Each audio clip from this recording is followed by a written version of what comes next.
Nursery-aged children naturally possess very short attention spans. If you hand them a flat 2D worksheet and expect them to sit quietly, you will lose their focus almost immediately. The most effective way to teach early learners is by replacing rote memorization with an activity-based learning toolkit, relying entirely on hands-on, interactive games. To execute these activities, you don't need expensive equipment. You just need standard, everyday classroom items: alphabet flashcards, construction paper, non-toxic paint, a small tambourine, a hand puppet, and a shallow tray of colored rice.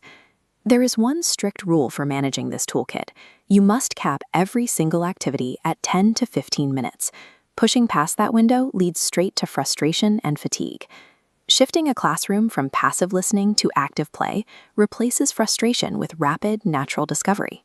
Step 1 in this toolkit focuses on kinesthetic learning, where we combine gross physical movement with alphabet recognition.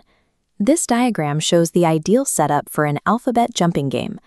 You place the letter cards in a spaced-out grid across the classroom floor, ensuring there is enough room between each card so children won't bump into one another. You validate their learning by calling out a letter. Success is measured simply. The child physically jumps and successfully lands on the correct card. Step 2 applies a similar physical approach to numeracy. We teach basic counting sequences by pairing numbers with rhythmic hand claps. Integrating simple instruments like shakers or tambourines strengthens this process. The sound associations act as memory cues, making it easier for children to retain the numbers. This sequence shows how to keep the patterns basic. Alternating between 2 claps and 2 shakes is plenty. Making the rhythm too complex will overwhelm nursery-age children. Linking abstract letters and numbers to physical and rhythmic actions cements early memory far better than rote verbal repetition. Now that we've covered movement, we have to transition the desk work away from flat worksheets and reinforce concepts using tactile 3D objects. Step 3 involves using art supplies for shape recognition. Instead of drawing a circle, have the children use paper tearing, pasting, and finger painting to construct simple geometric shapes. By physically tracing the edges and pasting materials along the lines, children naturally learn the spatial boundaries between triangles, circles, and squares. Step 4 introduces sensory play. Building texture trays and sensory bins is an excellent method for teaching color recognition while engaging their physical senses. The critical setup rule here is to use shallow bins and resist the urge to overfill them. This limits the mess and prevents massive classroom spills.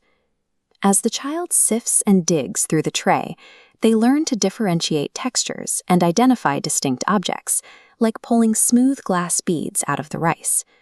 Allowing early learners to physically manipulate their materials builds vital fine motor skills right alongside cognitive recognition. Moving on to language development, teachers need to abandon their standard reading voices. Capturing a young child's attention requires dramatic vocal modulation. Step 5 is storytelling. Use a hand puppet and assign distinct, recognizable character voices to represent the different figures in the narrative. You know a session is successful when the children maintain direct eye contact and start verbally interacting with the puppet rather than looking away. Step 6 takes the learning outside. The outdoor environment is where they focus heavily on gross physical development and teamwork. Set up obstacle races or lead a nature walk where the children practice counting by collecting specific natural items, like finding exactly 3 red leaves. Extending the boundaries of your classroom, whether by bringing imaginary characters to life or utilizing expansive outdoor spaces, keeps the daily routine unpredictable and highly engaging. Having individual activities is a great start, but to maintain momentum, you must organize them into a cohesive weekly strategy. This matrix is the daily rotation chart. It acts as a blueprint for balancing learning styles across a 5-day week, mapping out art, music, storytelling, movement, and sensory play. This daily spread ensures children rotate through kinesthetic, auditory, and tactile learning without cognitive burnout. Before initiating tasks, remember to model the activity visually. Nursery children need to see the action performed, not hear complex verbal instructions. Download the provided rotation chart, gather your standard supplies, and use this framework to build a fully activity-based learning environment tomorrow.